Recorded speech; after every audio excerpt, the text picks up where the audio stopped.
ఈరోజు నాగపంచమి ఎపిసోడ్లో ప్రత్యేక శక్తుల కోసం పార్వతీదేవి అనుగ్రహం పొందిన నాగేశ్వరి పంచమి కూతుర్ని నాగలోకానికి రాణిగా తీసుకువెళ్ళడానికి మార్గం చెప్పిన పార్వతీదేవి కొత్త శక్తులు పొంది నంబూత్రి ఆత్మతో మాట్లాడిన కరాళి పున్నమి రాత్రి పాము లక్షణాలతో పంచమికి కనిపించిన తన కూతురు వైశాలి.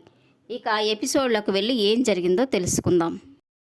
వైశాలి పాల్గొని ఉదయాన్నే లేచి చక్కగా తయారయ్యి ఇద్దరు కలిసి పాటలు పాడుకుంటూ రైమ్స్ చెప్పుకుంటూ సందడి చేస్తూ ఉంటారు.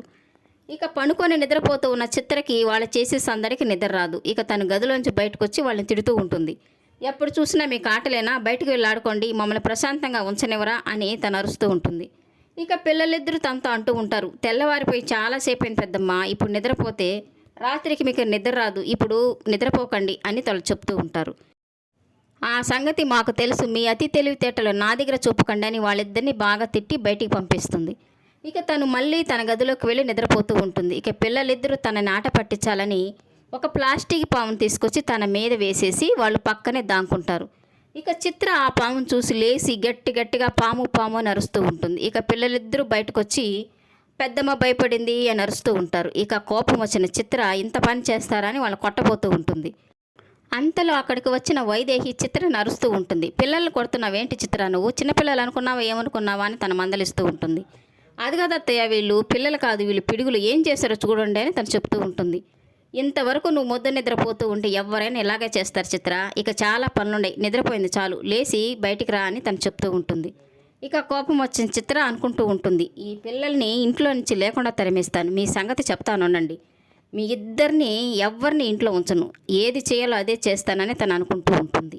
ఇక కరాళి పూజలు చేసి ధ్యానం చేసినప్పుడు తను వేసిన ముగ్గు దీపంలో నుంచి ఒక శక్తి వచ్చి అర్ధరాత్రి ఆకాశంలో చుక్క కనిపించినప్పుడు మీ అన్న నీతో మాట్లాడతాడని చెప్పి తను మాయమైపోతుంది.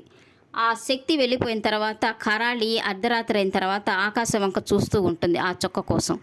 ఇక ఆకాశంలో చుక్క కనిపిస్తూ ఉంటుంది. దాన్ని చూసి అన్నయ్య అని పిలవగానే ఆ చుక్క నంబూతిరిగా మారి తనకి కనిపిస్తూ ఉంటాడు. నీ కోరిక త్వరలోనే నెరవేరుతుంది కరాళి, నువ్వు అనుకున్న పనులన్నీ జరుగుతాయి, నీకు మంచి రోజులు రాబోతున్నాయి అని చెప్పి తను ఒక సంజీవిని వేరుని కరాళి చేతిలో పడేలాగా చేస్తాడు. ఈ వేరుతో నీకు కావలసిన పని ప్రారంభించు కరాళి, జ్వాలా కొడుకి గరుడ శక్తిని పంపించు, ఆ గరుడ శక్తి నన్ను చంపిన విశాలాక్షిని చంపేస్తుంది, నీకు కూడా విశాలాక్షి నుంచి ప్రాణభయం ఉండదు అని తను చెప్తూ ఉంటాడు. అలాగే అన్నయ్య, ఇందుకోసమే నేను చాలా కష్టపడుతున్నానని తను చెప్తూ ఉంటుంది. ఇక ఆ వేరుని తీసుకున్న తర్వాత సరే కరాళి, ఇక పని ప్రారంభించు, ఇక నీకు అన్నీ మంచి రోజులే అని చెప్పి నంబూతిరి ఆత్మ మాయమైపోతుంది. నాగలోకంలో నాగేశ్వరి ప్రత్యేక శక్తుల కోసం పార్వతీదేవికి పూజలు చేస్తూ ఉంటుంది. తన పూజలకి మెచ్చిన పార్వతీదేవి నాగేశ్వరితో మాట్లాడుతూ ఉంటుంది. నీ భక్తి నన్ను పరవశింపజేసింది నాగేశ్వరి, నీ ఆవేదన బాధ నాకు అర్థమైంది, మీ నాగలోకం కోరిక నెరవేరాలంటే నీకు మూడే అవకాశాలున్నాయి అని పార్వతీదేవి తనతో చెప్తూ ఉంటుంది. ఈ లోకాన్నే పరిపాలించే సర్వశక్తిమంతురాలివి తల్లి నువ్వు, మా లోకానికి రాణి లేని లోటు మీకు తెలుసు కదా, మీరొక్కరే ఆ లోటు తీర్చగలరు, అందుకే మిమ్మల్ని ఆరాధించి ప్రసన్నం చేసుకున్నాను, మీరే ఏదైనా మార్గం చెప్పండి అని నాగేశ్వరి తనను అడుగుతూ ఉంటుంది. నేను చెప్పిన అవకాశాలు సద్వినియోగం చేసుకుంటే మీ కోరిక నెరవేరుతుంది నాగేశ్వరి. ప్రతి పౌర్ణమి రోజు పాము లక్షణాలు ఆ పాపలో కనిపిస్తాయి. ఆ లక్షణాలు కనిపించినప్పుడు ఆ పాపను గుర్తించి మీరు నాగలోకానికి తీసుకెళ్ళగలిగితే తనని రాణిని చెయ్యొచ్చు. నాగాంశంతో ఉన్న ఆ అమ్మాయి ఎవరో బయటపడడానికి 6 ఏళ్ల సమయం ఉంది. ఈ 6 సంవత్సరాల్లోగా మీరు చాలా శక్తులు సంపాదించుకోవడం కోసం సాధన చెయ్యాలి. అలా ఉపాసన చేసి ప్రత్యేక శక్తులు సంపాదించుకోగలిగినప్పుడే ఆ ఇద్దరు పిల్లల్లో ఏ పాప నాగాంశంతో పుట్టిందో మీరు తెలుసుకోగలరు. ఒకవేళ అలా తెలుసుకోలేకపోతే చివరిగా విశాలాక్షి వచ్చి తన అంశతో పుట్టిన వాళ్ళని మీకు తెలియజేస్తుంది. అప్పుడు ఆ పాపని మీరు నాగలోకం తీసుకెళ్ళి నాగరాణిగా మీరు గుర్తించి తనని మహారాణిని చేయొచ్చు అని తను చెప్తూ ఉంటుంది. అందుకోసం 24 పున్నమి రోజులు మాత్రమే ఉన్నాయి. ఆ 24 పున్నమి రోజుల్లో మీరు చాలా జాగ్రత్తగా ఉండాలి. ఆ సమయంలోనే ఆ పాపకి పాము లక్షణాలు బయటపడతాయి. అది మీరు గమనించి నాగాంశంతో పుట్టిన పాప తనేనని మీరు గుర్తించాలి. అప్పుడే మీ లోకానికి మహారాణి వస్తుందని పార్వతీదేవి తనతో చెప్తూ ఉంటుంది. అలాగే మాత, తప్పకుండా మీరు ఇచ్చిన అవకాశాన్ని సద్వినియోగం చేసుకుంటాం.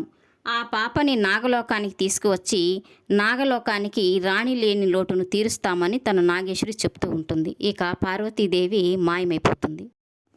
మోక్ష, పంచమి తమ ఇద్దరి పిల్లల పుట్టినరోజులని వాళ్ళిద్దరిని గుడికి తీసుకుని వెళ్తూ ఉంటారు. ఇక కారులో వెళ్తూ వాళ్ళు మాట్లాడుకుంటూ ఉంటారు. చూస్తుండగానే 6 సంవత్సరాలు పూర్తి అయిపోయినాయి.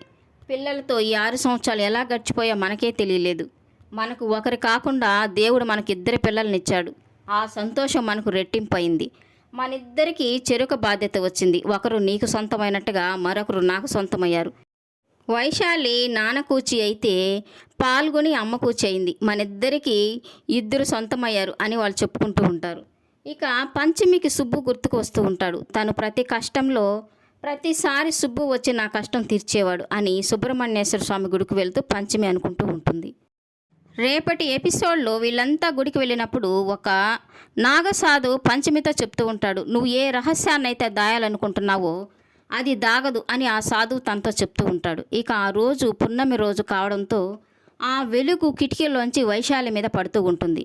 తన శరీరం అంతా పాము రొమ్ములోకి మారుతూ ఉండడం పంచమి గమనించి తను చాలా భయపడిపోతూ ఉంటుంది.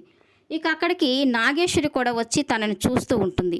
పంచమి తనని చూసి నాగేశ్వరి ఎక్కడ తన కూతుర్ని ఎత్తుకుని వెళ్ళిపోతుందేమోనని, నీకు దండం పెడతాను నాగేశ్వరి, దయచేసి నా కూతుర్ని తీసుకెళ్లకు అని తనని బ్రతిమలాడుకుంటూ ఉంటుంది.